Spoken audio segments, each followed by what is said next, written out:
This is a very, very, very, very special week because it signals the return of the king after being removed from his perch, knocked from his throne. As the number one FOTS friend of the show, Josh Keatley said, no, this aggression will not stand. And he has returned to defend the title. Yeah, brother. So here he is, back. And I love that he went shirtless for us for this. Back to establish dominance. We have our number one friend of the show, Josh Keatley. How's everything been, Josh? It's going good, man. I'm excited to be back. You know, I owe you guys an apology. Well, so we won some and we lost some, right? We're towards the end of the season. I was on preseason. We did some preseason predictions. So I was right about UCLA end up sucking. Yes, you know, they picked up. But I was wrong about Rutgers. I felt like I was much higher on Rutgers. Yes. we're actually. I think that when you ask me, are there any Rutgers and Illinois in the same tier? I remember that quite clearly. I remember that too. I've been sitting on that because Bill's also very high on Rutgers. So I've been not as high as Josh. Hey, but you were the one that was high on UCLA though. So yeah. No, I was way off on UCLA. You're right about that. Yeah. No, both of you were pretty high on UCLA. Well, I mean, higher than they ended up being. Yes, I don't think. No, trust me. No. Oh, there's no me being high on UCLA with Nico at quarterback. No, we need to check the tape. No, you're right. It was definitely not him. Yeah, trust me. Are you sure? I can promise you. Yeah. I can promise. So Tennessee we have just a quick moment. Yes! This is the moments I've dreamed of. Now, I'm going to give it back to you in a moment, Josh, but I just want everyone to get a chance to be introduced. To my, let's see if I remember how this works in Mirrorland. Okay, so that's my co-hosts there. And then if you keep going that way, of course, our number one FOTS friend of the show, Josh Keatley. And then if you go directly beneath me, not in any way but on your screen, he is beneath me in no other way, you have Daniel of Home Squad Sports. And then right next to Daniel, you have Among Us. That's right, Big Bone did. We are joined by a record group of amazing analysts. Okay, I'm going to let you defend yourself, Josh, and then we'll have everyone. Hey, you win some, you lose some, brother. I've been kicking ass betting wise. I've learned my lesson. You adjust, you overcome, you move on. So the Buckeyes are looking great. Yes. Sometimes you win, sometimes you lose, right? The Rutgers thing, they're going to be bowl eligible, but they were not in the same tier as Illinois. And Illinois is not in the same tier as I thought Illinois was going to be. So there we are. There we go. Yes. The Big Ten has been interesting and fun, but I think the ACC has been even more fun. The SEC has been, there's been some nice moments, right? Still, a lot of teams are kind of in the running. Alabama, Tom, you've heard this before, looks like it's going to be there at the very, very end. Is it just me, or is Georgia not super impressive? Is it just me? Like, they're good, don't get me wrong, but I feel like they're not a contender. I mean, they're going to make the playoffs, but they're not going to be there at the final. Right? I feel like if they got beaten by a good but not great team, I wouldn't be shocked, right? If Memphis State beat them, well, I guess they dropped the state. It wouldn't be a shock, right? I mean, admittedly, you'd win some money because it'd be like 11.5 point underdog, but it wouldn't blow my mind. I feel like if somebody gets up on Georgia, this version of Georgia, and they're good, they're going to be great, they have a chance to hold on for victory. But I'm going to ask Daniel. I'm going to guess that Daniel's the youngest one here. I don't, even though he's decided to lose his hair early, I still think he's probably fairly young. So I'll start with the youth.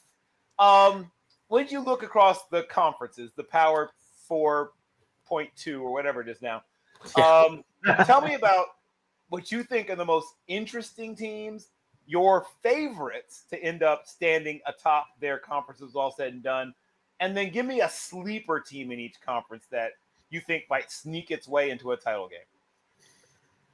Each conference, man, I'd have to think on that. But I mean, right now, I just think it's Ohio State's pretty much looking down on everybody. I do think Indiana's joining them in Tier 1 in Alabama. Everyone else is in Tier 2. I think Texas A&M and Oregon, maybe a team like we just mentioned, Georgia. I think they're a Tier 2 team. I just think so many things have gone wrong or right. Depends how you look at it this year. And everyone's preseason rankings and the Heisman just, I think, it was pretty much out the door pretty early for a lot of people. I did have Mendoza above Klubnik, which I'm impressed to still see what Mendoza's done because I think he's either him or Ty Simpson is going to be raising up the Heisman Trophy, in my opinion. But I mean, sleeper teams. I think we all thought, if we're going to bring up the Tulane and Memphis game, I thought we all thought this was going to be a winner takes all, as in going to be probably representative as G5 in the playoffs, Yep. but that didn't go as planned. Tulane just hasn't been the Tulane that we've seen these past couple of years, especially last year. They added Red Slaff, who's a runner, but he's got to be able to throw better. It's just got to be more of a technician in the pocket. I know he can run, and he can't throw. I mean, look at Bear Brockmeyer. Can he throw better than Bear Brockmeyer right now? I don't know. So I think there's guys to look at. But, man, you caught me off guard with a sleeper. I think Louisville was my pick to win the ACC preseason. But with them, Isaac Brown going down, I think everyone's going to take that into consideration. It does play a part. Him and Chris Bell, I do think, are that offense. I'm a Jeff Brom guy. I like him a lot. My wide receiver in high school went and played for him, and so did my quarterback. But I just think he just kind of gambled with Miller Moss. If you really want to look at it, he took a second-string quarterback in the portal. I mean, he was benched through the season, and I do think Maiev is better. If he had a better quarterback, I think they would be standing atop the ACC. They could be a sleeper. We're going to have to see how they adjust without Isaac Brown, which I do think it's doable. But Miller Moss is a quarterback. He only succeeds when he gets the ball out quick. As soon as his feet get to moving, his accuracy drops at a world-class rate. But I do like, and maybe I'm really excited to talk about Georgia, Mississippi State. I think Mississippi State's going to really play with them. I think they're going to play with them. It's just going to be Kirby. You never doubt Kirby, but he's definitely one he's going to be put to the test. And this is the big one he's had so far. It's going to be like a midterm exam here for Kirby. We're going to see how it happens. Gunnar Stockton's really impressed me with his mobility within the pocket. Didn't think Gunnar Stockton was going to be this good going into the season, to be honest. But Texas Tech, I'm just kind of going down my list for the games that we sent. I mean, Texas Tech's going to be great. I think they're LJ Martin banged up, BYU running back. That's going to really hurt them. But David Bailey at D end and then Jake Rodriguez at linebacker, they're going to pretty much be the anchor this week for them on that defense. And then, that's what I'm looking at this week. I'm really excited for that Texas A&M and Missouri game. I think Texas A&M is going to maybe get off the hook here, with them going with Zollers, quarterback. Yes. Well, you said Texas Tech, and that, of course, is like the bat signal going up against the building. Albie Shore is with us, not just once, but twice. When you say Texas Tech, he gets excited. I'm not sure which of these we should stick with, but the one with the tortillas and takes on it. The other one, I don't know. Technology. Okay, got it. So we'll keep that one and remove that one. Now as much fun as having two Albie Shores, we're down to one. So you just heard someone invoke the name of Texas Tech, apparently. Let's dig into that game next with Albie. Texas Tech is riding high on a wave of football momentum and pure cold hard cash. So this brings us to this moment. If you guys win this game, you are sitting in the catbird seat, as Red Barber used to say, for those who are 70 or 80 years old and know who that is. If you're not, ask your grandpa. But let's get into it. Take us through that game, Albie.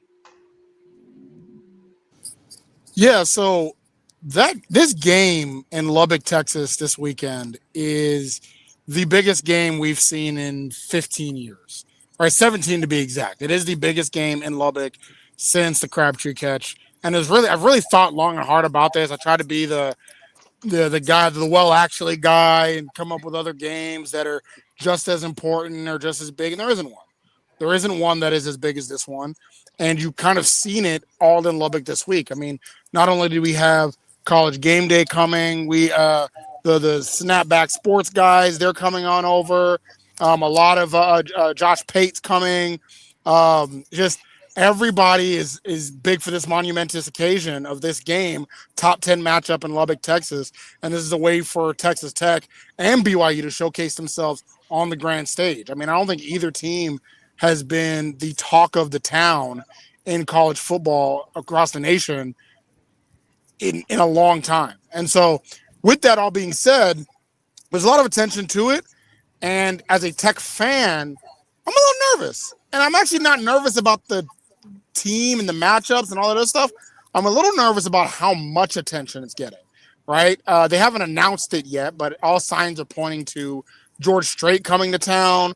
You got Raiderville all throughout where you have thousands of kids camping out for the game and giving high fives to the players as they're walking to practice every day. You have the kicker out here setting up field goal kicks for students so they can get ready for the Pat McAfee show. And it's all good and fun.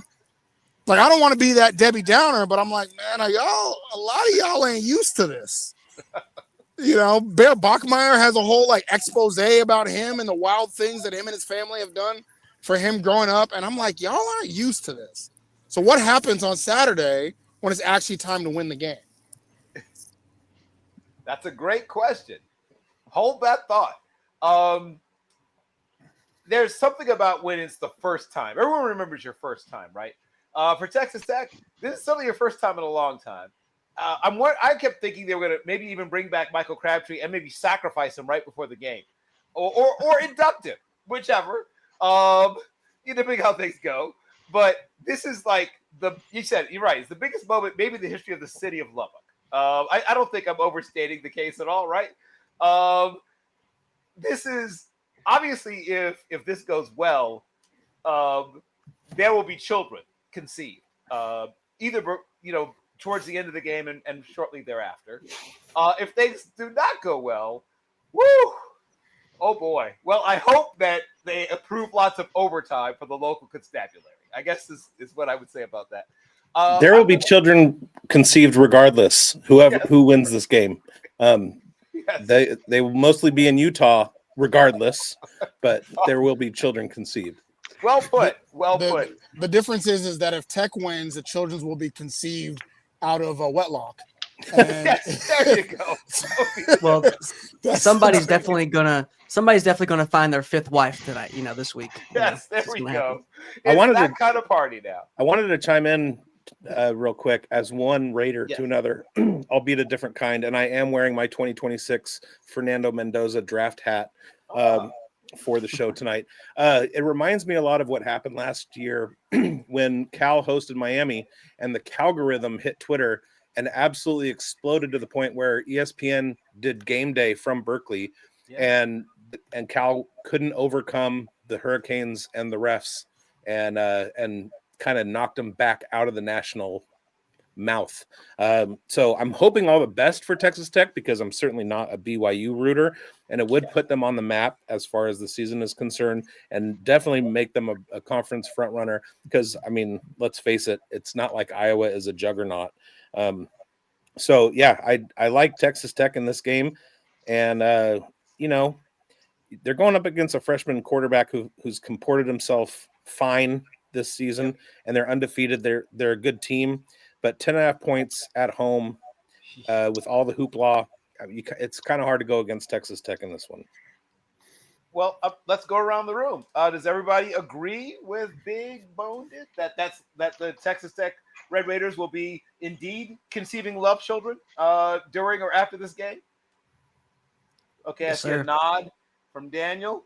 A nod, a big old nod. Dude, I unloaded on Texas Tech giving 10 points. That's one of my bigger bets of the weekend. Okay. I mean, they've looked good. I mean, BYU's had a couple games where they've kind of stumbled out of the gate. Like Texas Tech, I mean, they lost one. I know that they're the team with the loss on the record, but I mean, when they're cruising, they're cruising. I mean, BYU struggled with West Virginia. I mean, they didn't exactly dominate East Carolina. If Hauser doesn't score 2 interceptions, that game might be a different game. I just think Texas Tech is just a behemoth. Okay. So it seems like So- we've achieved consensus. Real Yes. quick though. Oh, Real uh-oh. quick though. This Here is what I'll comes say. Debbie Downer. All right. Yeah, I have to. So this is what I'll say here, right? So a couple weeks ago, on the Tortillas and Takes pod, pub, we were going all around about, and BYU was playing at Iowa State, and all signs pointed to the fact that Iowa State should have won that game, right? In every metric, Iowa State at the time outperformed BYU, and just BYU was undefeated, and Iowa State, I think, had a loss or two on their record. But you said that Iowa State looked better than BYU at the time. It was a couple weeks ago. And I stated on the podcast, with all that being said, BYU is still going to win the game because they just have some magic about them. And this quarterback that wears number 47 that never looks great, but always does just enough to win, will do just enough to win. Not only did he do just enough to win in that game, it actually was one of the more handy wins they've had this year. So, yeah, I absolutely agree that Tech looks better in almost every facet. But BYU just finds a way. They remind me a little bit of TCU from a couple years ago, where they don't look good at all. TCU looked like a middle-of-the-road Big 12 team and went undefeated all the way to the national championship game. They remind me of BYU last year. I mean, this has been going on for a little over a year and a half where they find a way to win every single time. I mean, we were setting our clock every week last year. When are they going to drop a game? And they just never did. They finally did, but you do it this year again, and it could definitely bite you. But I do like Texas Tech. They're just too physical. I mean, they have too much money into it. Honestly, the NIL should win this game alone. Honestly, I know that doesn't win games, but just the talent they have alone should be able to beat a freshman quarterback. I think they'll be able to get it done. This is a new era for Texas Tech, like you said. I mean, it's bringing back the Graham Harrell, Crabtree days, and I mean, Mahomes, he was there, but they weren't like this, in my opinion. I think this is a way better team. But none of these teams have to play flashy to win. They never have, and that's good football. I'm going to stick with you, Daniel. What's your next favorite game on the docket? Man, I want to say Indiana, but I don't but not because I don't think it's going to be a close game. I just think Indiana has such a versatile offense. But I actually want to talk about Texas A&M. I want to bring up a couple stats that really caught my eye. I love Texas A&M. I think they have the best offensive line in the nation. Everyone says Utah, yeah, but I like Texas A&M as a whole unit, cohesive unit. They're just really versatile, man. I love what they're doing. And Marcel Reed, he loses about 7 pounds a game supposedly, and I don't think that matters. He's just such a good athlete, and he eats like 3 pounds of candy. But those aren't the stats I wanted to bring up. The stats I do am a little concerning about Texas A&M is they give up big plays, big run plays. Mm-hmm. So they have given up 13 carries of 20-plus yards. That ranks 99th. Okay. Ouch. They have also given up 25 rushes of 10-plus. That's 55th. If they can keep away the big plays, they'll be okay because they're facing a guy, Ahmad Hardy, who can make big plays. They're 99th on giving up, 20-plus, and they're going to face a guy who can get 20-plus a few times a game. I mean, this guy, Ahmad Hardy, is a big playmaker. I'm very curious how that's going to happen. Colin Klein, former quarterback, Heisman finalist there at Kansas State. It was fun to watch, and I loved what he's been able to do with Marcel Reed. I think they get it done, but it is going to be very close. I like them in a 4.3-point game, but we'll see what Zollers can do. I just think they're just going to be too much. Mario Craver, Concepcion, those guys are just playmakers. I love them. Give me A&M. Gotcha. Once again, do we have consensus or does somebody want to lean the other way? Okay, looks like everybody's on board. I'm a huge Texas A&M. I put a pretty big chunk of cash on A&M giving 7 too. We're talking about 2 games where I got considerable interest. I mean, Missouri, they're on their third quarterback. I don't think that they're as good. They had a very favorable schedule. This is I think they have one away game that they've played. Yeah. So far this year, their schedule's super weird. So I feel like that kind of makes them look better than they really are. Plus, I think A&M, you can make an argument that they're maybe the most talented team in the country. You can make an argument. Maybe there's a couple other teams you can throw in there. But yeah, I'm aware of that stat. That's why I was also thinking about sprinkling some on the over as well, because I do think that Missouri is effective. It's not like I think they're going to get shut out, but 7 points. I saw that spread and I was thinking, dude, give me A&M. But Okay. I will say Daniel brings up a great point with Hardy versus the A&M run defense. That I would love to say A&M is going to get upset here because I do think their defense is overrated. I think Howell's a sack merchant, and because of that, you can run right at him. As far as in the run game, I think he gives up a lot of yards because of it. So he gets I think he has 9.5 sacks this year, but with like 14 tackles, right? Very much a sack merchant, not a lot of TFLs in the run game as well. So I do think Missouri's going to have some advantages there and some ability there and have ways to keep the game close through the first 2.5 quarters. But eventually the A&M offense is going to be too great. I wish I could say A&M's going to get upset, but I just don't see it.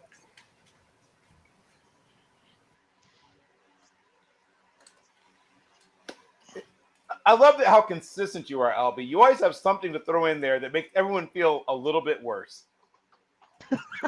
Nicely done. So we have dealt with some of the marquee games. Daniel said, I don't want to say Indiana. Is there someone who does want to discuss that game? Oh, here we go. Well, Take it away. I want to discuss the Big Ten Conference as a whole and bring up a couple things. If I'm not mistaken, if we get an Ohio State or Indiana national champion this year, that'll be 3 wins in a row, 3 national championships in a row for the conference. Where are my SEC stands at? But you asked about sleepers. I want to throw a sleeper out there, Ole Miss. I think that they can get some things done. Yes. If Alabama wins the SEC, I think Ole Miss can surprise in the playoffs. But it's really the Big Ten that I'm looking at. Right now, we got the top 3 teams in the Big Ten. Ostensibly, our number 1 ranked Ohio State, undefeated. We got Indiana, undefeated, at ranked number 2. And then we've got Oregon. And I talked about Oregon a few weeks ago and how much of a juggernaut they were. And they wound up going and losing a game, which kind of knocked them out of this whole national picture. Looking forward to the end of the season, Ohio State and Indiana both have regular cake schedules in front of them. They don't face any ranked teams or anything. Oregon has 3 ranked top 25 ranked teams in the next 4 games. You mark, if Oregon can get through the next 4 games, Battleborn beating 3 top 25 ranked teams, watch out for them in the playoffs because they will have made the adjustments they need to over the course of the season. They came out of the gate really, really strong. Things have happened that were unforeseen for people who were just too wide-eyed because of how good they played. But if there's anybody that has a chance to just run roughshod through the entire tournament, look out for a 1-loss Oregon team. But the Bigs, like if they run the table, they'll get a first round bye. Not just a surprise to teams. They'll be one of the favorites to go through. But the thing is do you trust Oregon to do it? I mean, starting this week at Iowa or against Iowa, I actually the line there isn't great, and I think a lot of people look at Oregon and say they may be frauds. There's a little bit of fraud alert right there. So like, I could easily, if this was in Iowa City, I would actually pick Iowa to win the game. The only reason I'm not is because it's in odds, but I do think that I don't think Oregon covers. All right, like I just yeah. Oh, it's in oh yeah, I'm picking Iowa. Throw that on there. Throw it on there. Yeah. So kind of what I'm I thought it was saying in Eugene. Yeah, no, if it's in Iowa State, I'm going It's Hawkeye. supposed to rain too. kind of what I'm saying. Oh, give it to me. Yeah, give it to me. Kind of what I'm saying is that they have show me games for the rest of the year. Now I've talked about show me games before. Last week my show me games were Vanderbilt and Indiana, and one of them stepped up and the other one didn't. The problem for Oregon is the schedule as it's laid out for them, and they have the toughest schedule among those top 3 Big Ten teams that I talked about. So every week is a show me game, and that's what I'm saying is I am going to trust them into the playoffs if they can get through this schedule. And I might have more trust in them overall than Indiana, who they've come through, but they haven't really had the same competition. So I would look for some kind of upset of Indiana and Oregon faced off in the playoff.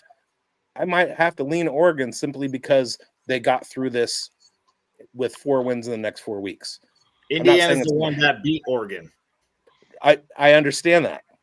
It's hard to beat a team twice. And Indiana's had a tougher matchup at this point, or tougher schedule than Oregon. Oregon is now just coming into the meat of their schedule at the end of the year to say that Indiana hasn't played anybody. Indiana should be number 1 seed. Let's be honest. I'm going to take a shot at Josh Keatley's team here and say Ohio State has played absolutely nobody. Yes, they have beat people badly, but they have played nobody. They should not be ranked number 1 in the nation. Indiana should be the clearly ranked number 1 team in the nation right now. Ohio State would be 2. Yes, I'm not trying to take anything away from them, but Indiana is the better team who has played the better schedule and has consistently beat somebody. Ohio State's best win is Texas week 1 when that Texas team was completely and utterly distraught. It wasn't who at least they kind of found themselves in the last couple of weeks, but still, that is Ohio State's best win, and it's week 1. And apparently week 1 losses don't matter because, Alabama was ranked all the way up there, and they had a week 1 loss against a Florida State team. So let's go ahead and say week 1 losses and wins don't matter. It's all the end of the year schedule that matters. Well, But see, Josh, Bill, here's the part where you get to slap him across the face with your leather glove and demand satisfaction. No, first I want to go back to the Oregon thing. The Oregon thing is super, super interesting. I unloaded on I unloaded on Iowa too, getting 6.5, and I even sprinkled on the money line. Oregon is super interesting. If you would have asked me at the beginning of the year, I had Oregon ranked higher than Ohio State. I thought that they were more talented. I thought there'd be more draft picks. I sprinkled money on Dante Moore to win the Heisman. I liked Oregon. I'm sorry, but they only have 1 win against a team that's got a winning record. Northwestern, Northwestern's their best. It's just so weird. And they didn't exactly dominate them. I know it was rainy. I know it was crappy. It's just Oregon's been kind of weird. They haven't really been impressive, especially now that we know what Penn State is, and they barely beat that team in overtime. It's kind of why I don't know where Oregon is. You might be right. Because they have all the talent to kind of, I don't know what the term you want to use is, but speedboat towards the end. I'm willing to bet against that. I think Iowa wins. I think Iowa keeps it close, maybe even wins outright this Saturday. I think Iowa's my sleeper Big Ten team. But back to the Ohio State not being ranked number 1 thing. I've been hearing this a lot. A lot of people message me Ohio State's only ranked number 1 because the bias and the big school thing. And that might be true. If you think that Indiana should be ranked number 1, I'm not going to argue against you. You can make a solid argument for that. They've destroyed teams. If you think Texas A&M should be number 1, I'm not going to argue against that. That's fine. If you think BYU should be ranked number 1, that's fine. I'm not going to argue against that. But the issue that I have is that when I have Ohio State ranked number 1 in my Big Ten power ratings, I have people coming at me talking to me like I'm biased. That doesn't make any sense. Ohio State's schedule blows. Ohio State's schedule blows. Well, first of all, if we're breaking it down, I think we all kind of agree. Maybe we don't all agree, but in my opinion, Iowa would have beat Indiana if it wasn't for Gronowski getting hurt. Now that's an opinion. The fact is Indiana won, but they still struggled, and they had that big asterisk next to a quarterback that got hurt. Ohio State doesn't have that. That's not really fair, right? Now that's a tougher game than anything Ohio State's faced, but also we kind of at the beginning of the year we all circled Texas as a big game. Washington is a big game because the new quarterback's going out to the West Coast. Now all of a sudden those don't mean anything. Washington's still a top 25 team. They're still a decent team. But because Ohio State pounded them and Washington isn't a playoff team, it doesn't count. And I kind of think that the whole Texas is good now thing is a little bit of a cop out. What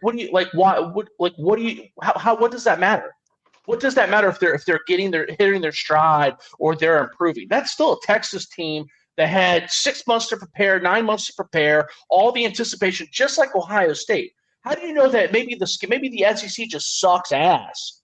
And that's why Texas is hitting their stride, right? Why? Because they beat a Vanderbilt team that might be over. It was a road start for a freshman quarterback, pretty much, in Archie Manning in one of the toughest places to play. So I don't think that's, but you don't get to do that. You don't get to, but you don't. No, I didn't say that. I didn't say it didn't. No. I didn't say it didn't matter. I'm just saying you're talking out of both sides of your mouth. You don't get to say I'm telling you. I respect your opinion. You are allowed to have Indiana over number 1 over Ohio State. I'm going to go ahead and say this, Josh. You know how we all talked about Indiana last year when they actually played somebody they get boat raced? That's going to be this Ohio State team this year. I think they're the easy buyout. I don't think they're that understand how good. you can say that when they had, like you just said, Texas Because was they had good. the- That's I'm the weird thing. Yay, we beat Grambling 70-0. Woo! But Oh, wait, who else have we played? see, Yeah, hold on. you're We doing haven't it played again anybody. because you just said Texas was good. I don't think Texas is good. I think that's a So you little don't biased. think Texas is good. I don't think Texas is good. Texas So is who has- over. and who has- Vanderbilt but- came but- back on them. But tell me and who almost beat Indiana's them. played. Tell me who Indiana's played. Oregon? That is Oh, hold on. so Oregon. an Oregon team who he just said had one win. I didn't say Has one anything win about against- Oregon. I didn't I'm say telling you, anything about Oregon. factually. Actually, they I have said one nothing win. about Oregon. No. Factually, I don't care what you said. Google it. They have Okay, hold one on. win. One win against a team with the winning record, and it's Another North. top 20 team. It's Iowa. They beat Northwestern. Iowa. And they didn't even beat the spread. Iowa, yeah, they beat Iowa. I don't care about the They spread. did You got the 5 W. points when their You got the quarterback just got W. hurt. I just said you are allowed to have Indiana number one. I'm not arguing against that. What I'm saying is that Ohio State's overrated. Ohio State blows. It's biased. I think that that's baloney because you're grasping at straws. You're grasping at the same straws I am. Bias in my The mouth. same justifications that I had for Ohio State that you think are ludicrous. Someone who's talking about Indiana could say the same thing. Oh, Oregon's a good win. We just talked about how they might be fraudulent.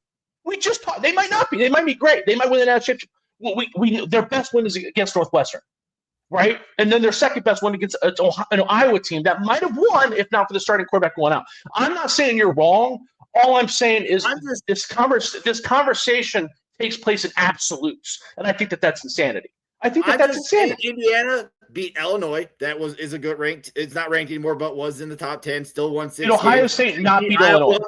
They beat Iowa and they beat Oregon. They have 3 very good matchup wins that Ohio State does not have. They have one against Ohio State beat Illinois, and they also beat the spread against Illinois. Why does the spread matter? This is not gambling. This is X's and O's. This is wins. Well, because and losses. we're talking Not about gambling. and that's fine. No, That's you're fine muted, if that's buddy. your You're muted. stance. You're talking, but you're muted. Yeah. So- I was going to say No, I- that bell means go back to your neutral quarters. We will reconvene later for that. I did enjoy that real quick, just to, tremendously. as a And as a neutral looks like- party, I just wanted to put as a neutral party, and someone actually doesn't really like Ohio State. I think they're usually overrated. I will just say, just my opinion on the matter, it's how you beat teams does matter, right? So you can only play your schedule, but how you beat teams does matter. Ohio State has absolutely dominated teams, and not only that, but if you look at just the eye test, right, they have arguably 2 of the top 4 or 5 players defensively in all of college football, 3 of the top 10. So like I look at Ohio State, and I'm like, yeah, that's they. All I questioned coming into the season was, do they have a quarterback? Found. No. he was cooking. Oh, Albie was cooking. Oh, they got my boy. The one thing to say about Ohio State, though, is that they are the national champions. So they are getting the respect given to the national championships, and that's why they're still ranked 1. I mean, I'm not trying to take it away. It's not a blast. It is. You have to be. They're undefeated. They haven't lost since the national championship, and they've won like they should since the season. So they are being respected and honored because they are the champions. Until somebody can dethrone them, they're going to keep them at 1. It doesn't matter, I think, what Texas A&M, BYU, Indiana, anybody else does. Until somebody beats this Ohio State team, they're going to get the respect and stay at 1. Even if they won a game by 1 point, I still think Ohio State, until somebody beats them, they're not going to get dethroned as number 1 ranked team. I love how Matt always prefaces it with, I'm not trying to take anything away, and then takes everything away. Well, It's true. I think the big thing to look at him Admittedly, is you have everything because of nepotism, but no, but I was about to say, if you're not going to have big wins, at least you better have a bunch of NFL guys, and they check that box. I mean, the amount of NFL guys they have on their team, I think they have the best D-line. They have Arvell Reese at middle linebacker, 2 first-round receivers. They have a Heisman candidate at quarterback, and then, this guy named Caleb Downs, who's pretty good. I just think those guys check so many boxes, and I think every team that Indiana's beat, or if it's a good win, I think we would all pick Ohio State to beat those same teams. But like I said, I wouldn't be mad at having somebody Indiana at number one. They've had 3 games, or they've had 5 games where they've had 300 rushing yards. So, I mean, yeah, that flips the bill for me. I wouldn't hate somebody having them at number one. And that's the exact take that I agree with, right? It wouldn't if the playoff rankings came out on Tuesday and Indiana was number one, I wouldn't care. I couldn't even tell you the playoff rankings, by the way, because I don't watch it. It doesn't matter to me. But when I wake up and I have 8 texts talking about how Ohio State's only ranked number one because of bias, it's like, what? How could you? That's the part that you're allowed to have your opinion. Sure. I don't think you're wrong, but why is my opinion ludicrous? I don't think your opinion's ludicrous, Josh. I don't. I'm not saying it's ludicrous. I truly don't. I never said it was ludicrous. I'm just saying my beliefs, and I do think it's a little nepotism. I do think that they are the national champions. There it is. They're being ranked. Ohio State privilege is being called out. I think There's any too many team, people- I think any national champion should be ranked number one until they're proven not to be number one. And I just want to preface the nepotism thing for Ohio State 100% happens. You see it with, and it doesn't happen as often now because the TV networks own it and whatever. They have the scheduling's weird for the TV when the expansion. But if you were talking 5 years ago, or even for during the Urban Meyer era, you could go back and you look at the schedule, and Ohio State wouldn't have any back-to-back away games, right? They were getting the Alabama and the Florida State treatment with their schedule. Like, you could look at their schedule and say, well, man, they really got catered to them, right? You would see they would always start the season ranked higher despite everybody leaving, right? So I don't deny those things happen, and maybe they did happen at the beginning of this year. I just don't know how we can be this far into the season and people still think, because does that make sense? Like, No, that makes sense. all the question marks that we had have been answered. Julian Sand was a question mark. He's great, right? The defensive line was a question mark. Well, 3 of those dudes. That is the impressive, because you did lose 3 or 4 in the draft. 4. Jack Sawyer, Yeah. Tyreek Williams, the other Williams, and then Yes. the other guy. Oh, And this defensive line is maybe not just as good, but it's slightly worse. But the linebackers are way better. So it's like, and the defensive backs are better. The defensive backs are way better. So it's like, I don't know. So They're we've just- heard they're- from Best defense in young the and country. balls, but it's time to bring in our more seasoned bald individual. Ladies and gentlemen, children of all ages, ships at sea, Nolan J. Lake is the most plugged-in human being on the planet Earth when it comes to the Oklahoma Sooners, who have had a very interesting season. They've won some games I didn't think they would win. They've lost some games I didn't think they would lose. So he's going to tell us what the rest of the season holds, and can they still be a contender for the college football playoffs? Question mark. Well, I can answer that last one first pretty easily, and the answer is no. Okay. This last part of the schedule is too much. We go to Alabama next week, go to Missouri, go to LSU, and I'm still concerned about the LSU team. I think they're going to end up playing better football now than they were before. I think this shakeup's really going to, I don't know. I just think they'll be better. I'm not a big Brian Kelly guy. I think him being out of the way is going to help this team play better. But I'm grateful. Hey, the Tennessee win was big for Oklahoma. Bigger than getting into the college playoff this year. Brent Venables needed that win, first road win since 2019 over a ranked opponent. against the last time against Tennessee. Yeah, yeah, and so just incredible. The game started out exactly like I thought it would. I've known and been around Josh Heupel since 1999. As a player and as a quarterback coach and as an offensive coordinator, always starts fast. It's funny how even on the field as a quarterback, he was that way, and his teams he coaches are that way, that you have to withstand this first 6 minutes, 7 minutes, and if somehow you can make it through that you got a chance. But when Tennessee was on pace for 100 plays, I've never seen a bigger turnaround in a football game than this one, from one momentum to the other.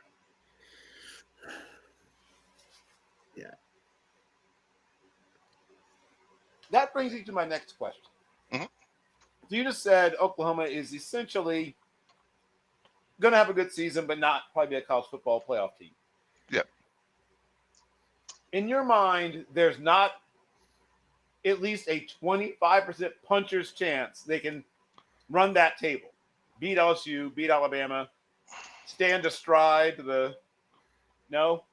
This offense is bad, and I know it's the statistics will tell you otherwise, but it only looks good because they were historically bad last year.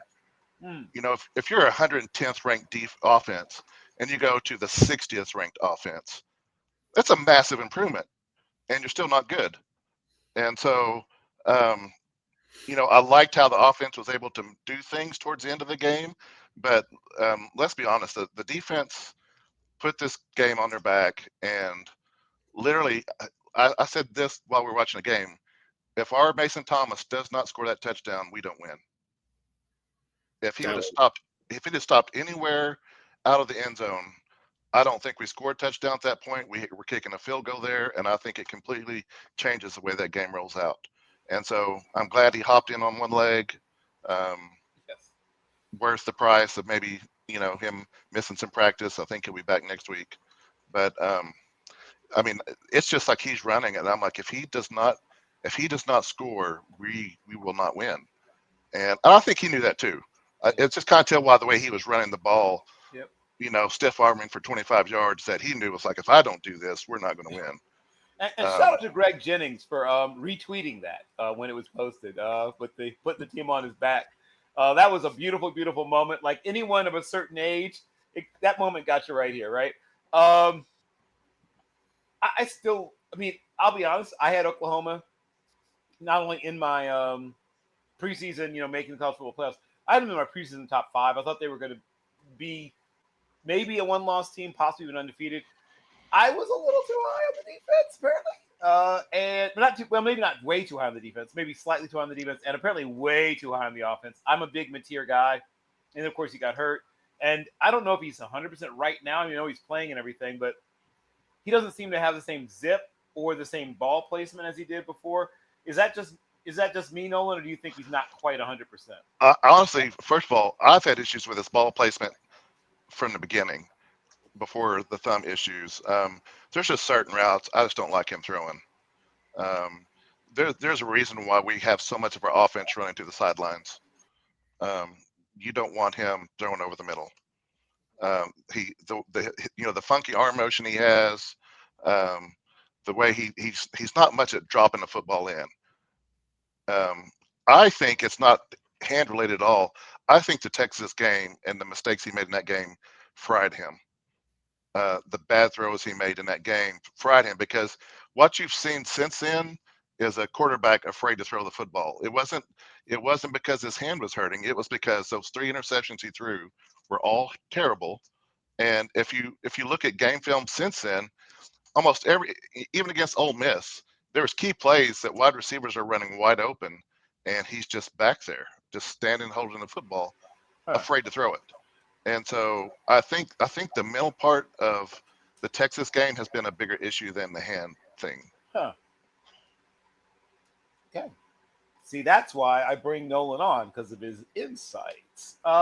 He's looked a lot like Jackson Arnold the last since Texas. Oh. I mean, really, just holding on to the football way too long, not hitting open players downfield, not throwing the ball because he doesn't want to turn it over. He's trying to avoid mistakes, and in avoiding mistakes, he's not making plays. And so we kind of saw that change towards the end of the Tennessee game, where he kind of, I would think he kind of came out of that. But, excuse me? Because Tennessee's defense is garbage? Well, I wasn't going to say that, but. Oh, I will. I will probably, as a Tennessee fan, it's garbage. Like, it is our biggest concern and issue at Tennessee is that defense is complete. We gave no pressure. The old line allowed 6 sacks when we have allowed 9 all year long, just showing how good Oklahoma's defense is and completely destroying the old line. Tennessee's secondary is completely tore up and stagnant. Wide receiver for Oklahoma. He was able to, he had Santana, yeah. Santana, thank you. I knew I was saying it wrong. I couldn't remember. There was multiple times he could have had a way bigger game if Mateer could get the ball onto him. There was made like, yeah, I mean, there's a lot of issues right now with the Tennessee's defense. We don't have the James Pierce from last year to get and change over the quarterback and make a difference there.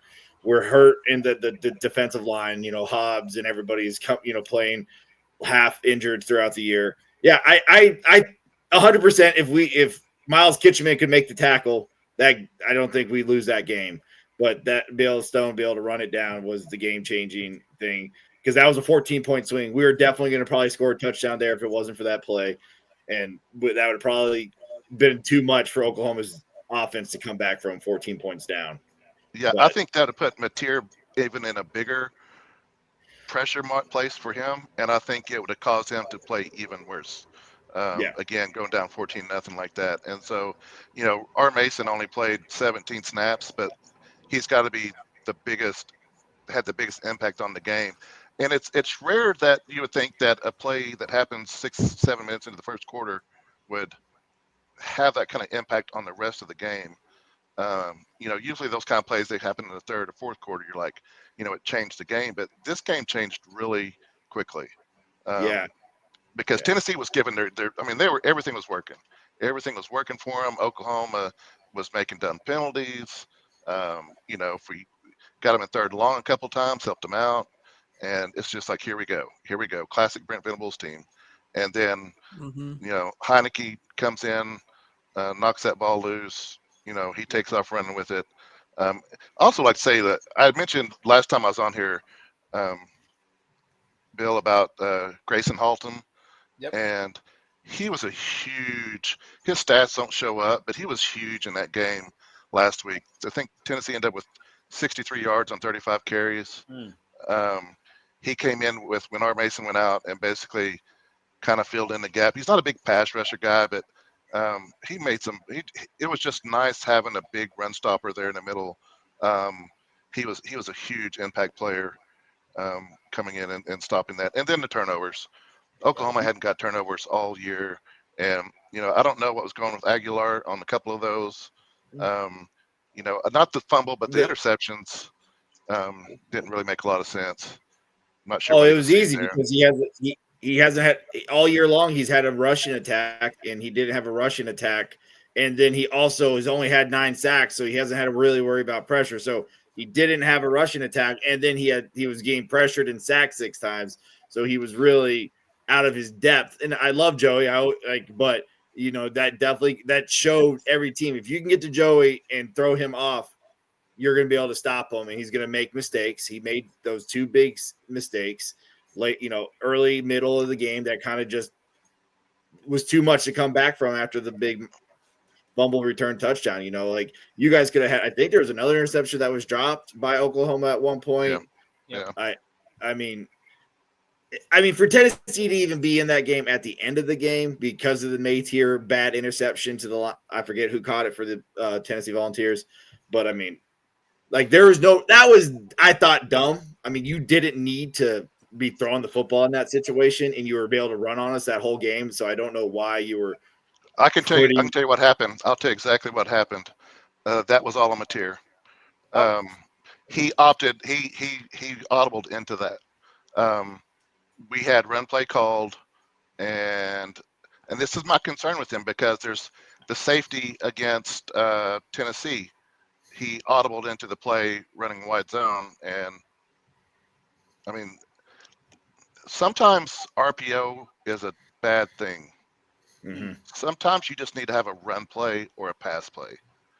And so that interception, he had an RPO. He chose to throw the ball and interception. That's the things about him that really aggravate me the most is when you start talking, you start seeing people, you start talking to coaches, and they're like, Mateer chose that. Like he audibled into that. He chose to throw that instead of run it. It's like those are frustrating things. Like you don't need to be a hero in that moment. We're running the ball down their throats. And so I'll give the coaches an out on that, but I definitely would like to see the offense go just strictly more like when Heupel was at Oklahoma. Like, I'm going to give you a run play and a pass play. Come to the line. I'll tell you which one we're going to go with. Instead of like sometimes the RPOs, and I think sometimes the offensive line doesn't block as well in RPOs, which is my huge issue with them. Right? They can't get downfield. You can't get second level because you don't know what's coming. We saw that against Ole Miss where he tried to throw a ball. By the time he threw it, the offensive line they thought they were running the ball. They were pushing down the field, get a penalty on it. And so he does much better. And the Oklahoma run game does much better when they know, hey, we're coming to the line with a run play. We're coming to the line with a pass play. There is no RPO to this. So that was RPO gone bad with Mateer. Now that Albie has returned, what is your second favorite game you'd like to discuss? Well, a couple of games I've already kind of looked into, which we've talked about, A&M, Mizzou, Iowa, Oregon. So a couple of those have already kind of been discussed and talked about. I think that, actually, those are the main. I mean, there's not a lot of great games this week, right? Like, there's really not a big smorgasbord of just games that really excite me. I mean, those were the big three, and they were kind of already taken care of and looked into in general. So nothing really gets my jollies going this week. I mean, there's just everything else is really just a straightforward matchup, right? We have a lot of games that are being done this week that are to be expected, right? Utah should be able to get a nice win this weekend to push them forward. I really don't have much else, man. I wish I had a better answer for you, but the three games there are the only three games worth watching. I love it that Albie's keeping a streak going of pulling the show down. Never change. Never change. But I'm going to mention what I think is a fascinating measuring stick game, and it sounds funny when you hear me say it out loud, but it's truer than I thought it would be. I think USC Northwestern is an extremely interesting and important game for both programs. USC is a talented but perceived to be soft team, I think is probably a fair way to put it. They're perceived to be soft.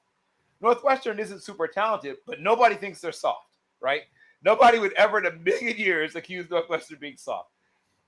They're sort of like a smarter version of Iowa, right? They only have a couple of guys who are likely to suit up on Sundays. Their offensive line is surprisingly well. With Iowa, it's not surprisingly good. Everyone expects that.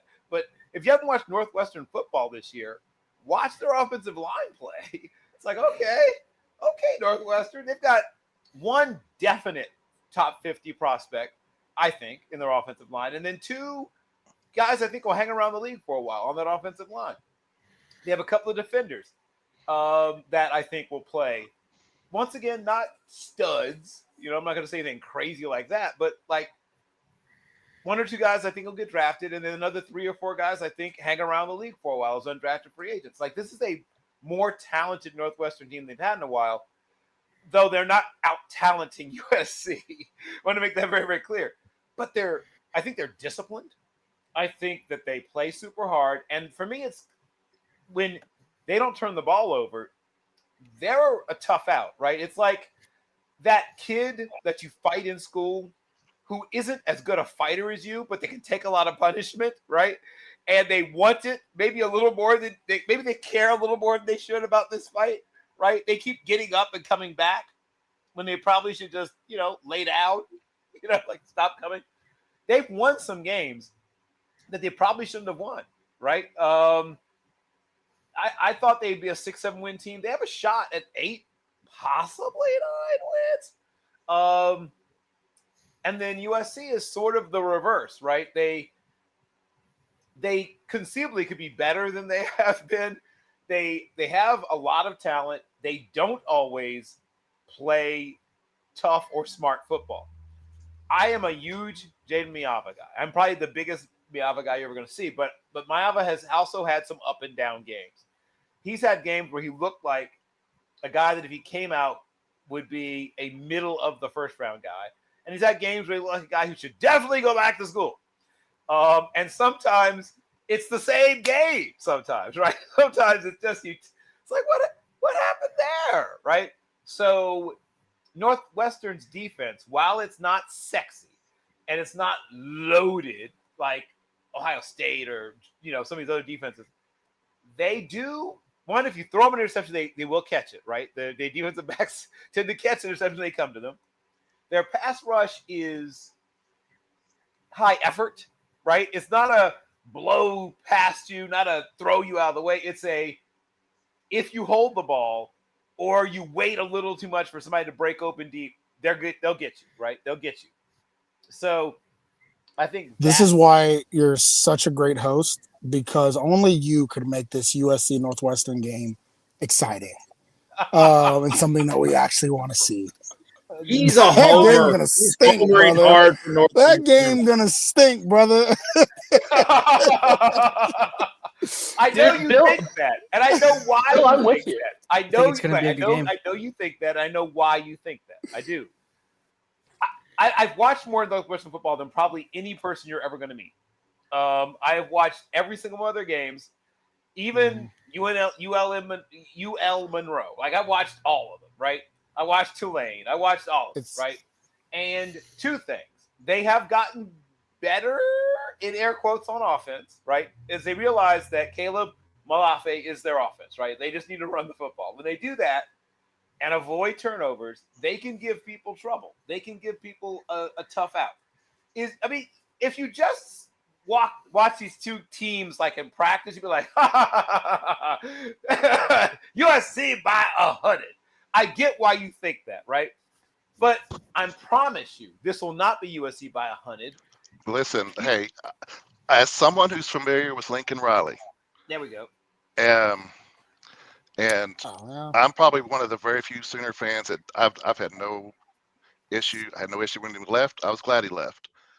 This is the kind of game he loses.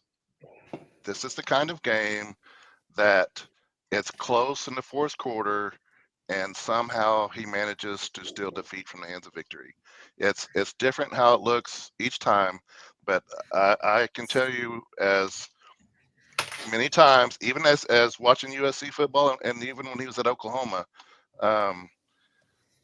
Kansas State, there's times that, you talk about talent on the field, it wasn't close. And if you can muck up a game with him enough, you've got a pretty good chance of winning. So honestly, I would not be surprised at all if Northwestern pulls this out. This is what I will say about this USC team and this game in general, is that there has been some, not shouts, it hasn't been loud, but some whispers as all the coaching carousels happening around the country. Actually, Josh Page just said it yesterday. There's been some whispers, some rumbling, some message board conversation about Lincoln Riley, and his name has been brought up. And this is the type of game I do believe that we will find out, one, how badly Lincoln Riley wants to stay the head coach at USC, and how bad his players want him to stay the head coach at USC, right? If we get a 4-touchdown win or a 4-touchdown blowout, then we're good. We get a close game or an upset, then those whispers start becoming a lot louder. Those things, things start being made up. This is that type of game. That's a great point, Albie, because his last year at Oklahoma, when beating unranked teams by 2, by 1, like, we've got NFL guys, we got Benito, we got stars everywhere, and barely beating Army. Right. Having to go to OT with Army, getting beat by Oklahoma State, having to pull it out against Kansas that year, Kansas State game. It was one game after another. It's like, why are these games so close? And so that's a great point, because when Lincoln Riley is distracted, it shows up on the field. It shows up on the field big time, and it's in his offense, and it's underperforming. So that's a good call. I think that's something definitely to pay attention to.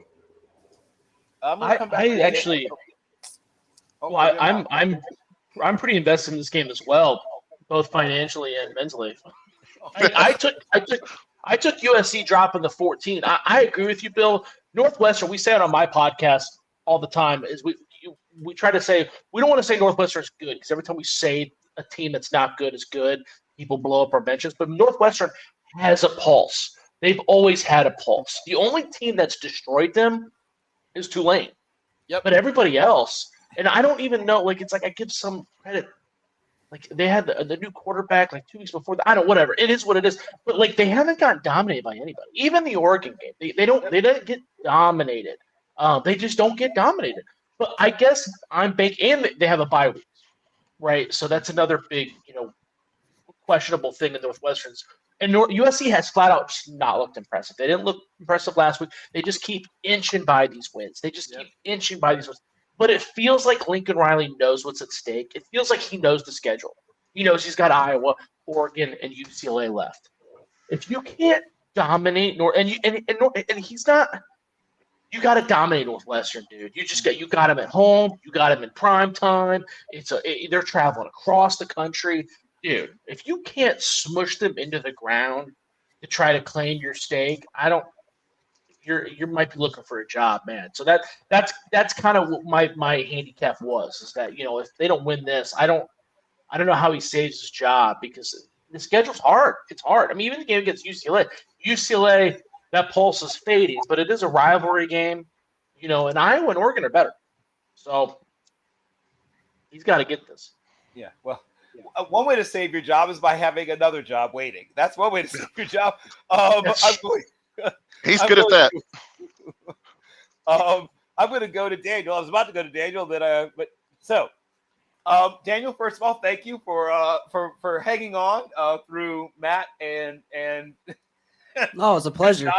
It's a pleasure. I love the Oklahoma insight. I think Oklahoma's got a bright future in the next couple of years. I think I just kind of forget sometimes Venables is their coach. And I think when I get reminded of that, everything just kind of makes sense again. But I do want to add on to the USC game. I think, USC is always going to benefit from a shootout. They're always going to want to put a lot of points on the board. And Northwestern, I mean, they were toe-to-toe in the trenches with Oregon. I know Oregon was down to their RB2, but I don't really think it matters. I just think what they did to the trenches against Oregon was something to be noted and highlighted, because, like you said, if this is a really low-scoring game, then, yeah, Northwestern's probably going to win. Preston Stone has impressed me, more than I thought he was going to do this year, because of the whole team. I saw the team photo this year, and I'll go ahead and say it. They had, 5 to, 11 too many white dudes on their team. I mean, I saw their team forecast. I'm like, all right, this is a slow team. They're going to get ran through all season. That's called an Iowa special. Yes, exactly. And I thought that's what we're going to see this year. I didn't think they were going to stand toe-to-toe with some of the teams they thought, they're playing on the water over there. It's just a weird situation for them right now. But they've made me look a little bit silly, because they've impressed me. My Ava is going to have to get Makai Lemon involved. Makai Lemon's coming off 2 games where he's not looking like Makai Lemon, but he does have to have a guy to give him the ball. I'm a big Maeva guy. I think he's a first-round quarterback next year. Just come back one more year, fine-tune those mechanics. But I'm hearing, I don't know if anyone else is hearing this, but I'm hearing Lincoln Riley wants the Texas job. I don't know if there's any – that's what I'm hearing. That's just what I'm hearing. If Sark leaves, that he wants the Texas job. That is a rumor I heard today. Just had to make that out there, because if it does come true, that's just my lottery ticket, I guess. But like you said, if he's distracted, it's going to show up, and I do think he's distracted right now. I do like with the transfer portal, it just makes everything easier. All the guys you got coming in, I got these players coming in. You can just take them with you, bring them with you wherever you go, because USC does have some talent coming in on the O-line. They got Brett Collegier. They have 2 IMG offensive linemen, like the top left tackle, and then Brett Collegier is interior offensive line guy, who's a dog. He's trained by the same guy who Oklahoma's getting, and Deacon Schmidt on the offensive line. So Oklahoma's got some guys, and Bo Bentley at quarterback coming in, which I think their brighter days are ahead of them. But yeah, we'll see if this is going to be a shootout. If it's a close game, I do like Northwestern. You don't want, if it's a toss-up, it's going to be Northwestern. They have to control this game. USC's kind of in the same boat as Oregon. They have to have a double-digit win this week to really move the needle for anybody. It's a prove-it game for them, just on a lower level, as for Oregon is this year. It's a really big prove-it game for Oregon this week. As someone who is a Texas hater and an Oklahoma hater and loves chaos, I would love nothing more than Lincoln Riley to go to Texas. He would do my heart. I would love nothing more. Listen, that is the most volatile. I go to the game in Dallas every year, and I will tell you that will be the most volatile environment that I've It'll be ever like been in when that happens. It'll be like when Beard came back to Tech. Yep. It'll be like that, but on a grander scale. Oh, it'll be amazing. Yep. I love it. Yeah. You know, and I could see him. You know, I could see him. You know, because when the rumors were going around, the rumors was when he chose USC was he's going to LSU. That's what. In fact, the press conference before the day he Yes. announced he was He going said he to is USC. not going to LSU. Yeah, Didn't say that. you know, that's like when you're trying to lie to your parents, not lie to them. So you're like, I was not at that party, and so, and so, you know, I could, and honestly, I mean, to him with those kind of resources would be pretty interesting. No, but here's the thing, Nolan, is that him with those resources would be great. Offensively, they'd be amazing. But just like the same problem he has had everywhere he's ever been, the defense would take a massive step back. And right now, the biggest reason why Texas has made a resurgence is because Sark can be Sark on offense, but their defense has been stout under Sark.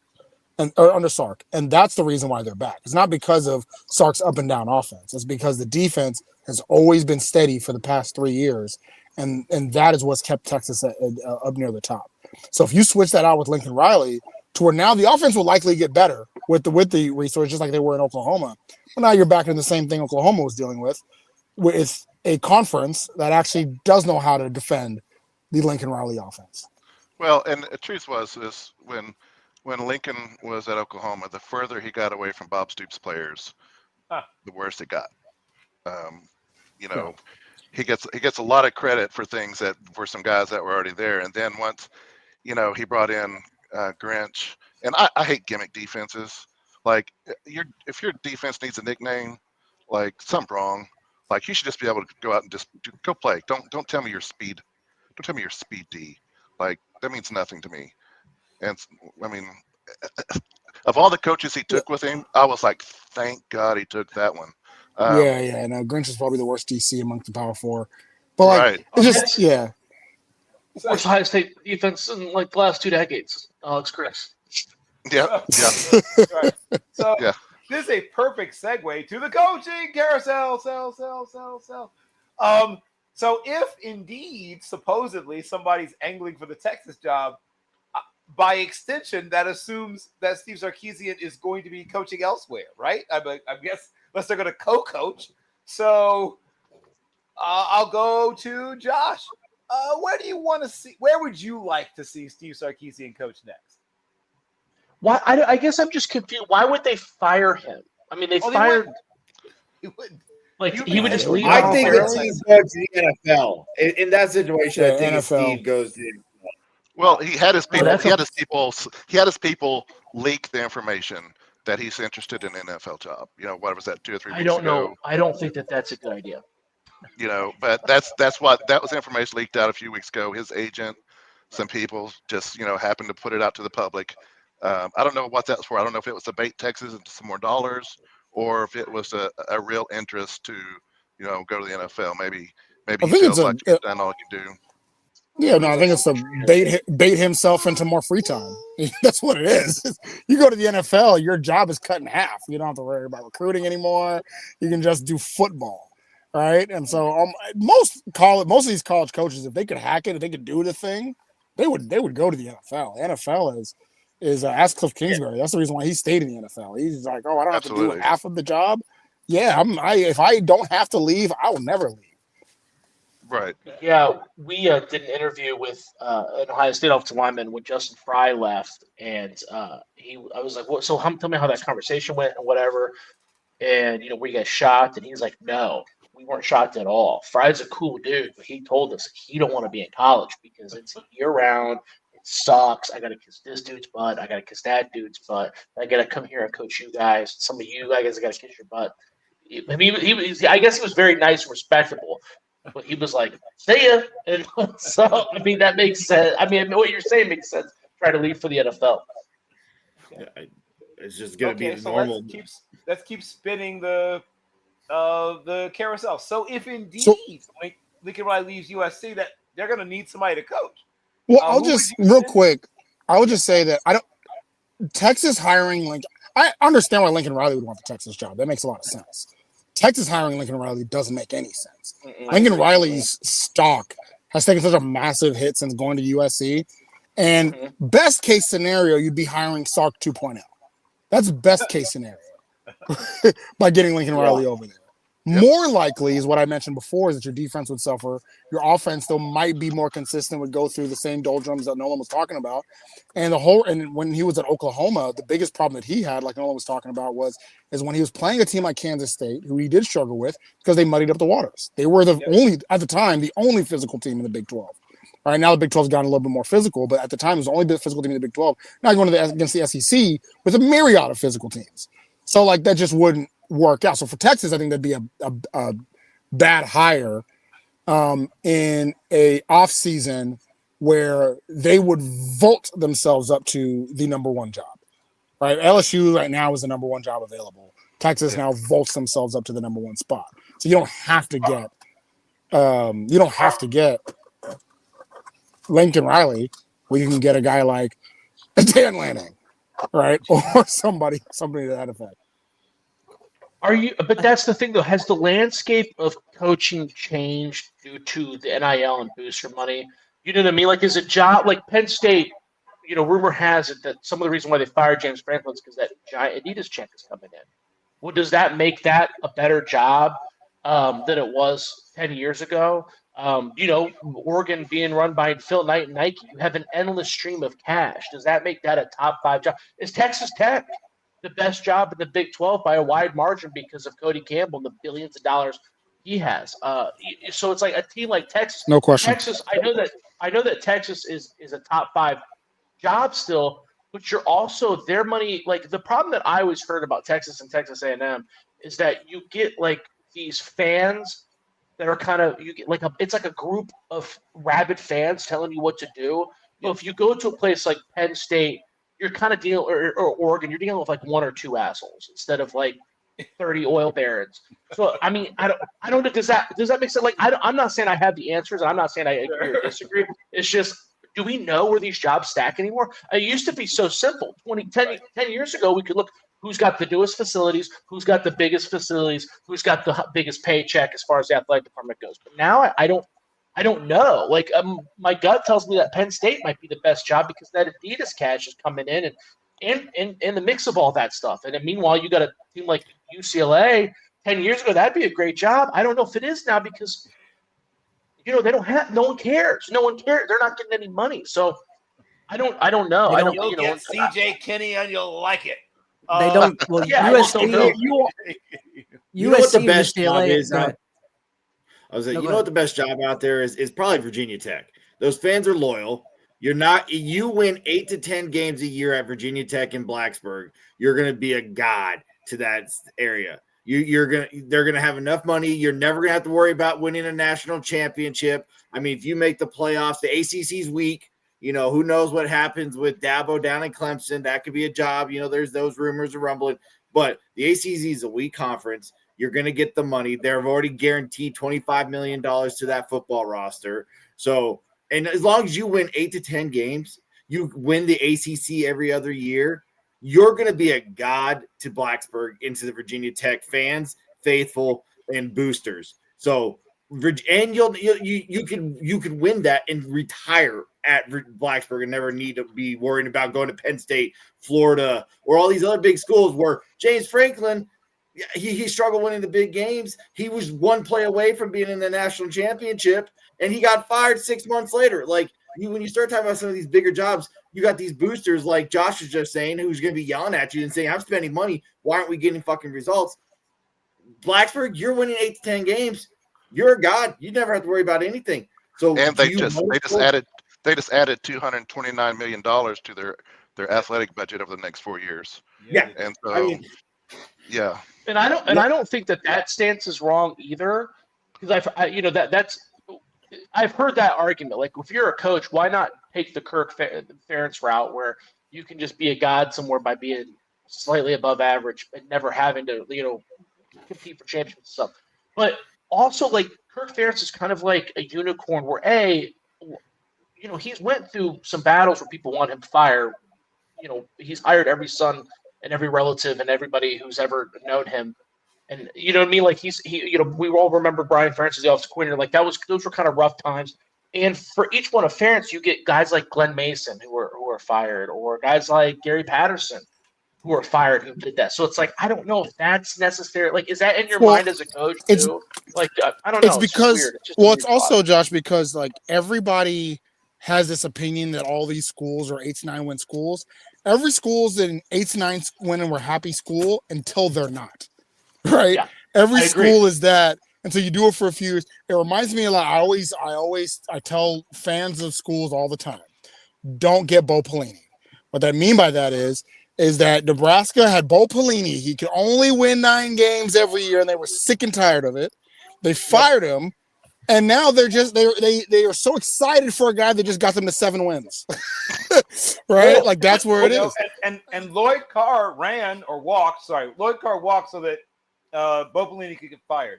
Remember when Michigan got antsy about Lloyd Carr winning 9-10 games but not winning the national championship, and then they went on this odyssey through Rich Rodriguez and Fred Flintstone, and eventually You're talking about another school there, Bill. Penn I still State. think we're rough. No. I think we're talking about a god in Tennessee who won a national championship, and Philip Fulmer was struggling and could only win 9 or 10 games. So they said, "Time to go, Philip," and then went to Lane Kiffin, went to Butch Jones, and went to Jerry Pruitt and Jerry Cooley. I believe that we are going. Penn State is about to learn that same lesson. Oh, You're so upset and frustrated that James Franklin couldn't win the big one. They were one play away from a national title game, but he couldn't win the big one, so you fire him, and you forget where you were before him. You forget that Joe Pa's last decade wasn't the same Joe Pa from the 80s, right? You forget all of this. You and bring so, in Bill like, O'Brien to try to rebuild that program for a second. I think that Yeah. I think that you guys are right. It's such an interesting thing because there's so many variables here that we just don't understand because we're either not in it but it is, you see, because I don't blame those fan bases. If you win 9, why can't you go get 10? Right? We're people. We're greedy. That's how it is. I mean, when Ohio State lost to Michigan last year, I think I was on this show. I know I was on my show because that was our highest rated show where I said, "Fire Ryan Day, fire Ryan Day," and that's the only game he lost all year. Every year. But I don't think that that's insane. You have a standard. You can raise the standard. Yada yada yada. The problem with I don't like. I'm trying to think of a good example of like, I don't know. Like, I think I agree with you. Penn State's going to regret that because I don't think sometimes it's not the coach's fault. What James Franklin's dealing with, I don't know if it's his fault. He was dealing with the buzzsaw of Ohio State. Then Michigan kind of became a buzzsaw as he was kind of getting his groove. And then Oregon entered the conference. So it's like, he's like, you know what I mean? It's like, how can you be mad at a guy who's losing to the best? It's not, who's losing to the best teams in the country every friggin' year. I think Oklahoma State made a huge mistake. You fired Mike Gundy. You're not there. Every school in the Big 12 has made a giant, got a giant fat check in the offseason. Every school, pretty much every school in the Big 12 got a giant fat paycheck, except for Oklahoma State. And their paycheck, Boone Pickens, he's dead. It's not coming, right? And then you fire a guy who's had this is like a second losing season, like 20 years. Well, no one wants to. That job is, they're done. So I think that they're going to regret it too. But I do think that there are examples where it's like, all right, I can kind of see you gotta fight through the Bo Pelinis to get to the guy you want. I guess I don't know. It's just it's complicated because I don't want to sit here and act like one piece I am going to push. Insane. One piece I am going to push back on you a little bit, Josh. And again, as an Oklahoma State hater, I wish that was true. One of the biggest reasons why they fired Gundy actually is not even just the fact that he had a second losing season. It's not even the fact that how bad they were in the 2 losing seasons they are. It's the biggest reason why they didn't get a fat paycheck in the offseason was because of his unwillingness to play the NIL game. Like he just refused to. And in the day and age, you just can't refuse to do that. And it's so that's the biggest reason he got fired more than anything. As I know a booster for Oklahoma State, and this was his words. He said, "You have some of us that give because Mike Gundy's there, and you have many who refuse to give because Mike Gundy is there. And Yep, so I've heard the same thing. Yep. it's he said personally as him as a booster, he was really upset. He was upset mostly at the timing, not so much that Gundy was fired, but it was like do it that part of the season and have no really backup. No real plan. There's nothing you're going to do. We're going to watch Oklahoma State football, to squander for a football season. But I think it's more to do with who's holding the money than who's giving the money. Yeah, it's another variable that I'm just so unfair. This new era of college football has brought in so many questions, and then we hear about this money too. And it's like, how much of that is how much? Do we even know what a lot of money is as far as NIL goes? Because I've spoken to some of these Ohio State guys, for these, what are they called? The groups that have the money, that Collective. Collectives, yeah. the collectives or whatever. And Ohio State's got like 3 giant collectives. Well, they all have these different amounts that they're spitting when I talk to them, and it's like none of them match the amounts that I see in the media. It's like, they're wrong. So it's like, do we we even don't know? Do we even know what a lot of money is? I have no We don't idea. know. I have no idea. They're mostly getting 2 payments, usually right in the before the season starts, and then when the season ends, when they make all that money through the season. But I just think with the landscape, how you mentioned, the job has gotten harder, the leash has gotten shorter. That's why you're going to see guys go to the league. That's why you're going to see guys opt out. That's why we've seen guys, take position coach jobs or go from head. Look at Chip Kelly. He went from, head coach to coordinator. He didn't want to deal with the having to recruit your own players. Coaches had it made. They didn't have to pay their own employees. They were under the table. But like you said, boosters run the programs, and once the boosters stop, once that hat stops getting as full, once it goes around the table, the questions will start arise. Because even when you couldn't pay the players, you look at the boosters with Texas. They ran Charlie Strong out of there. That was all boosters. You look at other guys, and they're like Oklahoma State's a perfect one. They were just tired of Gundy. Okay, if you're not going to adapt with our money, because you're telling me, okay, I need some more money to go get this player, go get that. Okay, we got it, cool. But then now when that doesn't work out, you want to go get more money. And then we got to go ahead and get this buyout. Then we got to spend more money to go get the new coach and hope that works out. So a lot of this comes down to the relationships these collectives and coaches have with the ADs, because, I think that's a given. But this whole NIL thing has just made the coaching job a whole lot harder. It's more of a young man's game, or, how bad do you want it? And the coaches just either don't want to babysit, or they have so many guys under them, the GMs, the director of football operations, that they can delegate stuff to, kind of like Saban did. And that's how he was so successful. He just kind of, his last few years, he was pretty much taking a back seat to a lot of things, being more of a CEO guy. But I just think that's the biggest thing with the landscape. And I think the areas and the schools that have that set up already is what is the best jobs, right? If you have a setup where you can be a CEO type, where you can delegate a lot of this, I'm gonna use Texas Tech as a great example, right? Texas Tech has a GM that does all the payments, all the recruiting, all the financial piece. Joey McGuire actually he's not scouting a lot of these high school players, not scouting a lot of the training players. He is told sometimes he doesn't even know who's getting scholarships. He is told, hey, this guy's good. We're going to give him this. You're going to meet him on this day, right? And so he's just focused on coaching. His position coaches are focused on coaching. The position coaches don't know how much each player is getting paid, and it allows them to take that step back, right? It allows all of this to happen, and it's that work. And then also, not only that, you have a booster, because NIL, there's no ROI in NIL. So you need a school that has rich billionaires that are okay with passion projects. It's gambling. It's a form of gambling for them. It's gambling, exactly. And they're gonna be able to see with all their millionaire buddies. They look at it on the TV. I helped do that. I helped do that. That was me. Which is why that's all it is. Texas Tech, SMU, BYU, these schools are dangerous because they have billionaires that love passion projects. We've known about SMU's passion projects for decades now. That's how they got in trouble the first time, right? And so, those are the schools. So a school like Texas, for example, that has all this money, right? They still have boosters that care about their ROI. They still have boosters that will say, okay, well, we're not winning in 2 years. Let's yank it. They've been too successful over their years to where they're like, they remember the good old days. So they're willing to yank the cord at any time. That does not make it a good job. Va Tech, however, that has the billionaire boosters, that has the patience because they've been bad for a while, that does make it a good job. Kentucky's another one. I actually think Kentucky's one of the best jobs in the country because Kentucky's one of the few places that really will say Kentucky's one of the few places that'll say we are legitimately okay with 8 to 9 wins. We're not just saying that. We really are okay with 8 to 9 wins. Yeah. Stoops gets 6 or 7. Well, and that's the thing is that's why eventually, he has 4 now. So like that's you got to at least get the bare minimum. so now he may be out, but that's so with our last few minutes, God, I love this show, but we can't go on forever.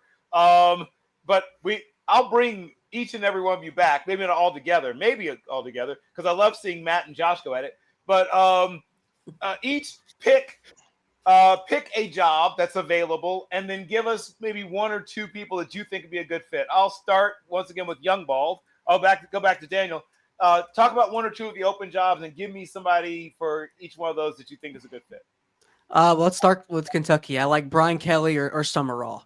I think those are 2 guys that are going to look. Maybe Summerall hype's going to die down a little bit, but I think he's going to be one to jump ship right now. But I think other programs are going to give him the benefit of the doubt. Brian Kelly is my number 1 option for UK, though. I live in Louisville, though. I'm not a Louisville or UK fan. But like you said, they're good with 8 wins, 7 wins. They're basketball school. They're just okay with not getting absolutely blown out. They're going to fill up the seats. Their enrollment's crazy. But Brian Kelly, he's going to be able to go there, call himself, when he's in bed at night, call himself an SEC coach still. He's not going to be able to get, taken away with that title, technically, even though it's Kentucky. I think that's where he's going to go. Expectations will be low. If he pulls out a 9-win season, he'll be a god. And if he even gets a decent quarterback in there, they'll be good because they quarterback, probably one of the worst quarterback trees in the SEC, possibly is UK. I mean, Jared Lorenzen, shout out to that guy. RIP. Tim Couch, Andre Woodson. Yeah, those guys, outside of those guys, man, it's just been, hits and misses. Joker Phillips' era was abysmal. And that's where Stoops kind of took off and got them some checkered uniforms and got them a couple 8-win seasons and threw Will Levis in the league. And, that's pretty much his highlight there. I think Brian Kelly at UK makes sense, and we'll see how they do it. I'm curious if they're going to play it safe or try to go for a big name. Okay, same question to you, Albie. Give me a job or 2 if you have a couple of favorites, and then give me 1 or 2 coaching options for them. So I'm an overachiever. So I'll actually give you 3. I'm thinking about this. Yeah, I'm thinking about this a little bit. Your immigrant parents first will be proud. Yes, yeah, they will, but I'm not. Anyways, UCLA. Hey, James Franklin, go ahead and take a seat.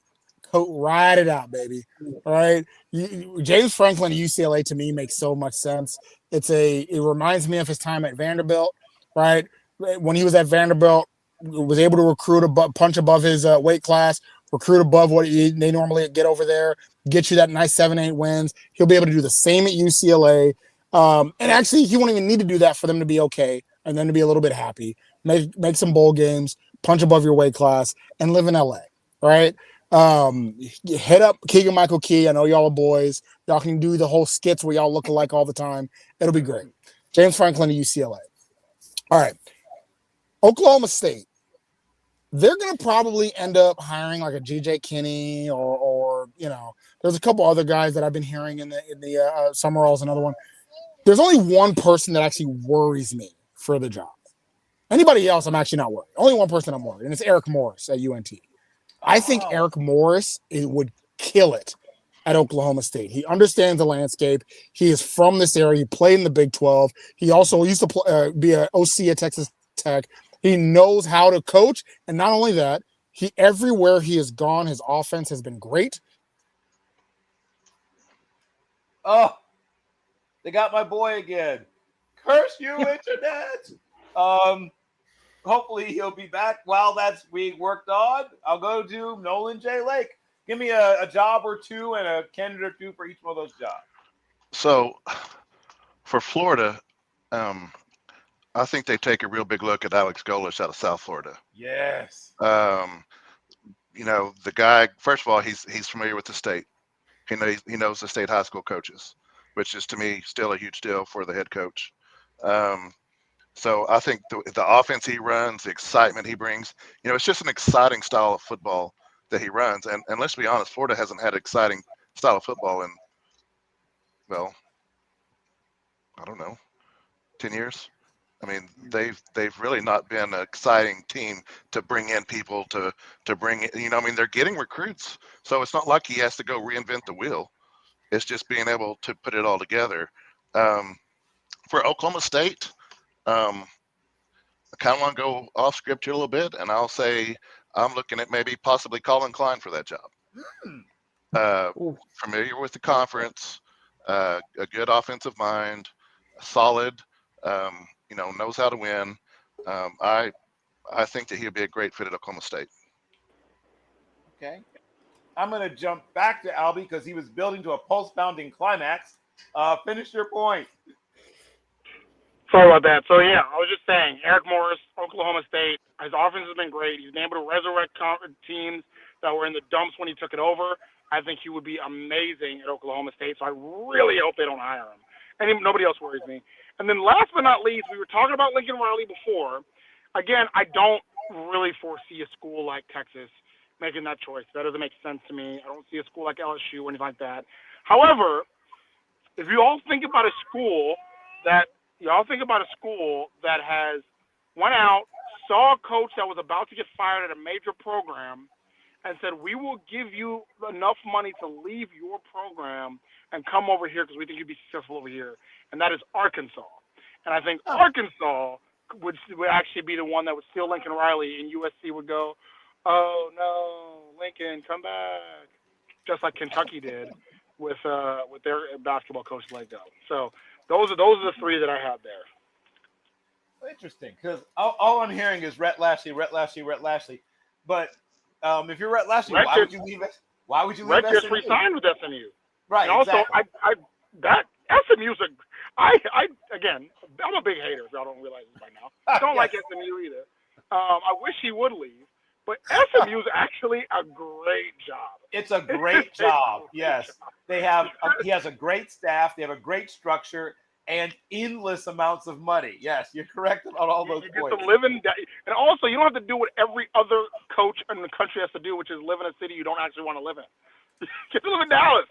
You get to live in the nice part of Dallas. It's Rhett Lashlee actually has it made. He needs to thank Sonny Dykes every single day for the fact that he gets to be the SMU head coach. There's really no reason for Lashlee to leave. Bill's gone.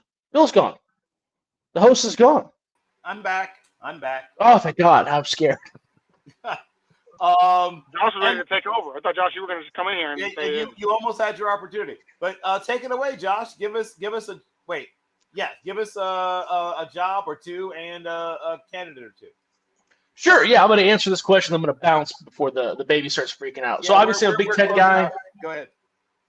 Big Ten guy, so I'm kind of focused on the Penn State and UCLA job. First of all, I think we all agree John Summerall is probably going to be the hottest candidate, and rightfully so. What he's done at Troy and Tulane are extremely impressive. He kind of walked into both of those programs, and they were on their way up, but he definitely took them to the next level, in my opinion. I think that he's going to be a very hot candidate. So anybody who gets him is going to be very lucky. I think if you're UCLA, you're looking right down the road at San Diego State at Sean Lewis. Sean Lewis is one of the few guys to ever win at Kent State.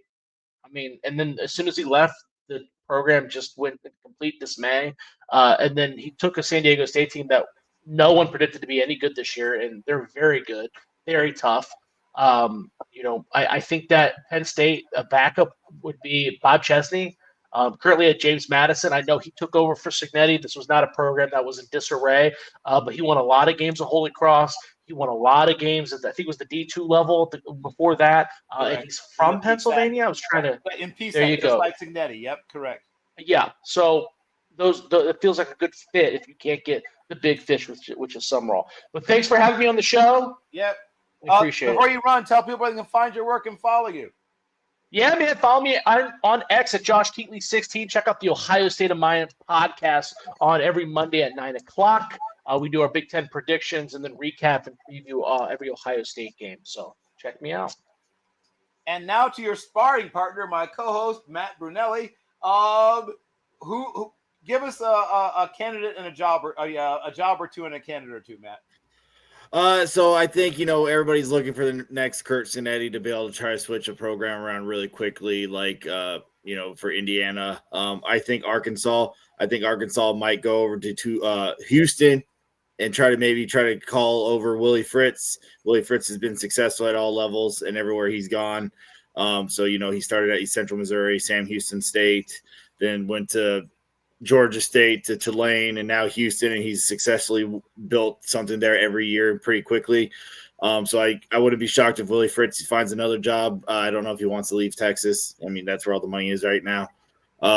LSU is going to want somebody proven, but I don't know who's going to want to go down there. I try to sit here and think of who LSU would potentially want to go try to grab from somebody. I don't think a James Franklin makes any sense because they just fired a James Franklin and Brian Kelly. So I don't think they're going to go and try to spend that money on a James Franklin. So I think they're going to go take the big swing. They're going to go knock on the door at Dan Lanning, maybe, try to get Dabo, maybe with the firing of Dabo, they bring over Dabo and try to see if he can recreate what he did at Clemson. So, and then those are like the two big ones. And I truly think, I already said it, I mentioned it, I'm going to say it again. I really think the best place for James Franklin is Vautech. Vautech would love him, and he's recruited that area so well, so long. And I think he would just be safe there. It depends on what he wants. And I think you can win at Virginia Tech with the place, with the money and the ACC, and get to the championship. I mean, there's everything there. There's the prestige, there's the money. I think that would be a great fit for James Franklin and Virginia Tech. Daniel, please tell people where they can find all your amazing stuff, where they can listen to what you guys are doing, where they can find what you guys are doing and what else you're doing and how to get it. Yeah, my name's Daniel, one half of Home Squad Sports. We cover college football on a weekly basis, have 2 shows a week, Monday at noon and then Wednesdays at 8. We cover a lot of high school recruiting as well. We try to get some guys' names on the map. We go to Elite 11s and all the other camps as well, try to get guys, their names out there, because in this NIL era, like we've all seen, high school players are getting recruited at an all-time low. So we try to help that as much as we can, trying to showcase some guys and then color, college football through the week and try to follow these guys all the way up into the Senior Bowl. That's where me and Bill met. So if it wasn't, for that Senior Bowl went a week and that pretty much week in Mobile, I wouldn't be here. So Bill, I really appreciate you having me, and it's nice to meet you all here tonight. Oh, the pleasure is definitely mine. Nolan, I know you don't really have an outlet yet, though. Hint, hint. I'm trying to help you find one. But if you if you have a final message or something you want to say or publicize, this is your moment. Well, first of all, I'd like to appreciate the Senior Bowl for sending us Jim Nagy over to run our scouting department now. So appreciate that. I'm at NJ Lake. I am trying, Bill and I started doing this over 20 years ago, and somewhere along the way I got married and had kids, and one moved out yesterday. So now that leaves one more left. Okay. So time is freeing up at a rapid rate right now. And so hopefully we'll be doing some more things like this and whatever Bill wants me to do. But I'm on the exit at NJ Lake. Excellent. Well, once again, I want to thank everyone. I know because he has another show he does. Oh, there, Albie's back. And Albie, tell everyone where they can find your work and follow you, sir. Yeah, no, Tortillas and Takes podcast. We haven't, Brett Yormack has not sent a cease and desist over the word tortillas yet, so we're still going to use it. So we basically talk all things Texas Tech and Big 12. And Big 12 football, Big 12 basketball, Big 12 baseball, sports in general, and go around the national landscape as well. I will say apologies to Bill because I did cop out the game of the week answer, so I am going to give an answer since I am the Big 12 guy and say make sure to check out Iowa State at TCU. Should be a good game as well, but make sure to follow me on Twitter at Mr._Albie Shore as well, ALBIESHORE, where it's a lot of jokes at other teams' expense, and bigging up the Big 12 and Texas Tech as a whole. So, make sure. And also, watch TNT. They do a great job of college football. Do a great job with the Big 12 as well. Watch the TNT game of the week. It'll be a great broadcast, and they need to get more games in general. Okay. I want to thank everybody. I do know that Big Bone did, aka Whoops, Humongous. Big Bone did FFB. If you're looking for him on X/Twitter, he has another show that comes on. Well, he's doing it right now. But everybody was amazing. We will have to do this again before the playoffs. So maybe I'll have everybody come back for a big old pre-playoffs show. Thank you all, and I'll ask my co-host. Do you have anything else you wanted to say, Matt, before we close this sucker out? No, I'm sorry. I had to run away. I don't know what was said. My dogs were going crazy, and the wife was trying to get to sleep. So that was, yeah. Oh, there we go. And that's a fitting end to a very strange